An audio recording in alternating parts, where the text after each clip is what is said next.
कभी कभी माता पिता की सख्ती या फिर माँ की नाराजगी बच्चों को इस कदर मजबूर कर देती है कि बच्चों को घर छोड़ने पर मजबूर हो जाते हैं। यहाँ पर बच्चों की भी गलती होती है। माँ बाप जब भी हमें डांटते हैं तो वो हमारे भले के लिए डांटते हैं, लेकिन आजकल के बच्चों में इतना गुस्सा भर चुका है कि वो माँ बाप की छोटी सी बात पर नाराज हो जाते हैं।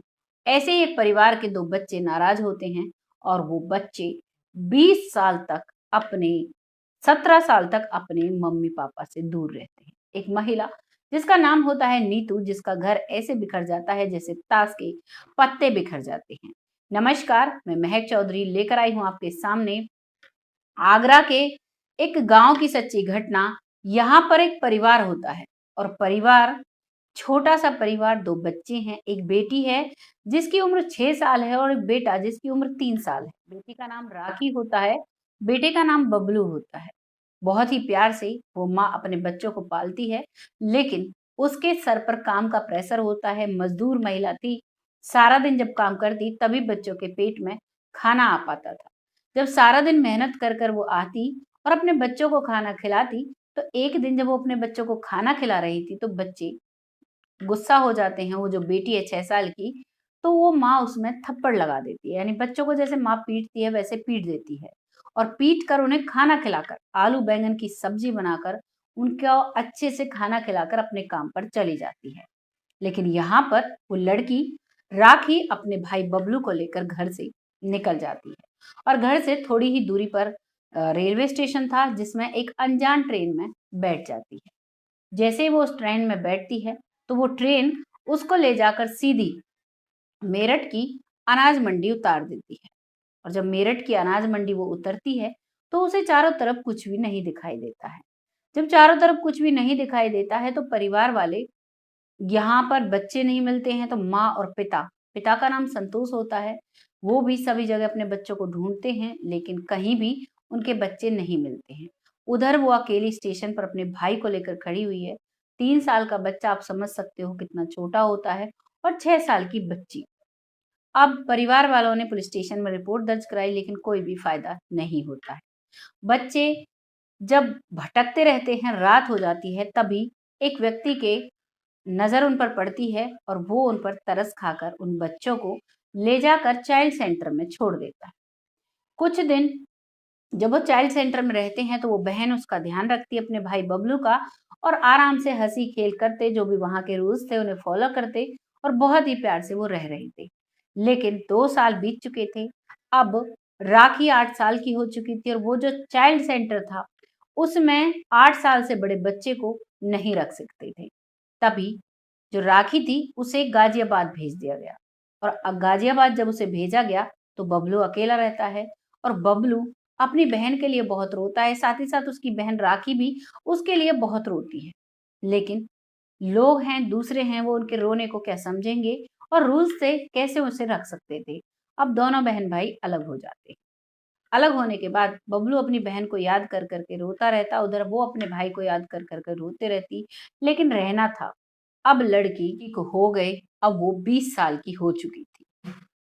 अब 20 साल की जब लड़की हो जाती है, तो वहाँ पर जो उनकी चाइल्ड सेंटर था, वहाँ पर एक व्यक्ति था जो घूमता रहता था, बिछड़े हुए बच्चों को मिलाता था। उनका नाम था नरेश पारस। नरेश पारस का काम ही यही था। जैसे ही उस लड़की से वो मिलता है, तो वो पूछते हैं कि तुम इतनी उदास क्यों रहती हो और कहाँ से हो? तुम्हारी घर का ना एड्रेस बता सकती हो तो मैं तुम्हें तुम्हारे घर भेज दूँ। तभी वो कहती है कि मुझे चाहे आप घर ना भेजो, लेकिन मेरा भाई बबलू, जो कि उस समय मेरठ के चाइल्ड सेंटर में था, वो मुझे मिल जाए तो मेरा जीवन सफल हो जाए। मेरे मम्मी-पापा को तो मैं खो ही चुकी हूँ, मैं अपने भाई को पाना चाहती हूँ। तभी वो कहता है कि भाई को भी ढूँढ देंगे, लेकिन तुम अपना एड्रेस बताओ, कुछ तुम्हें याद हो। तभी वो कहती है कि मेरे घर से कुछ ही दूरी पर ट्रेन रेलवे स्टेशन था और उसी के पास एक बहुत बड़ा इंजन रखा हुआ था। तभी उसे पूछते हैं कि तुम कहाँ से हो? तभी वो कहती है कि पता नहीं, बिलासपुर या फिर आगरा के आस-पास का हमारा जो घर है। तो जैसे ही वो ये नाम लेती है, तो वहाँ पर वो जो नरेश पारस थे, उन्हें समझ में आ जाता है कि आगरा कैंट के पास ही बड़ा इंजन रखा हुआ है। तभी वो उस लड़के का पता लगाते हैं पहले तो, क्योंकि वो लड़का भी अब उस सेंटर से दूर भेजा जा चुका था। उस लड़के का डिटेल्स निकाली जाती हैं और वहां पर उन बहन भाइयों के पिता का नाम भी अलग था।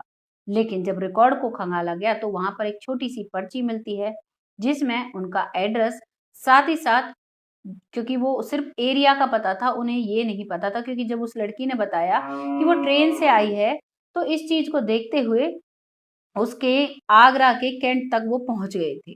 और साथ ही साथ उन दोनों बहन भाइयों की फोन पर जब बात कराई तो एक दूसरे को पहचान लेते हैं और बहुत ही खुश होते हैं। अभी तक भी उन्हें मिलने नहीं दिया गया था। अब वो जो नरेश पारस जी हैं उनके घर का पता लगाते हैं। उसकी माँ भी जगह जगह अपने बच्चों को ढूंढती है लेकिन कहीं भी उसके बच्चे उसे नहीं मिलते हैं। इस बीच उसका पिता संतोष भी उन्हें छोड़कर जा चुका था, क्योंकि वो कहता था कि तुमने बच्चों को पीटा, वो तुम्हें छोड़कर चले गए, अब मैं तुम्हारा क्या करूं। अब वो महिला अकेली बुजुर्ग हो चुकी थी, क्योंकि काफी समय हो गया था और ऊपर से बच्चों को बिछड़ने का दुख इंसान को जल्दी बूढ़ा कर देता है। वैसा इस महिला के साथ हुआ, जहां भी कोई बताता वहीं पर ये महिला जाती। लेकिन हार थक कर आज भी उसने उम्मीद नहीं हारी, भले उसके शरीर ने जवाब दे दिया था। जैसे ही नरेश पारस वहां का एड्रेस निकाल कर उनसे मिलते हैं और पूछते हैं कि क्या तुम्हारे बच्चे खोए हैं, और जैसे उनका नाम बताते हैं तो वो कहती है कि हाँ साहब, मेरे ही बच्चे हैं, कैसे भी करके आप मुझे मिला दीजिए। और अब नरेश पारस जी को प्रॉपर सब चीज पता चल चुकी थी। अब उस लड़की राखी को माँ बाप से मिलाया जाता है, माँ से ही। पिता तो था ही नहीं। माँ से मिलकर वो बहुत खुश होती है। उसके बाद बबलू के पास जाते हैं और वहां से बबलू को ले आते हैं। इस तरीके से नरेश पारस जी के प्रयास पर उन परिवार का मिलन हो पाया। वीडियो थोड़ा सा आपको लगेगा कि बहुत सारी ऐसी कहानी हम न्यूज़पेपर्स में सुनते हैं, लेकिन इस कहानी में एक सीख हमें मिलती है कि कभी भी हमें माता-पिता की बात का बुरा नहीं मानना चाहिए। साथ ही साथ माता-पिता को भी इतना स्ट्रिक्ट बच्चों के लिए नहीं होना चाहिए कि बच्चे इस कदम को उठाने पर मजबूर हो जाएँ। वीडियो जैसी भी लगी है कमेंट सेक्शन में ज़रूर लिखना। बहुत जल्द फिर आती हूँ ऐसी एक सच्ची घटना के साथ। तब तक के लिए जय हिंद, जय भारत।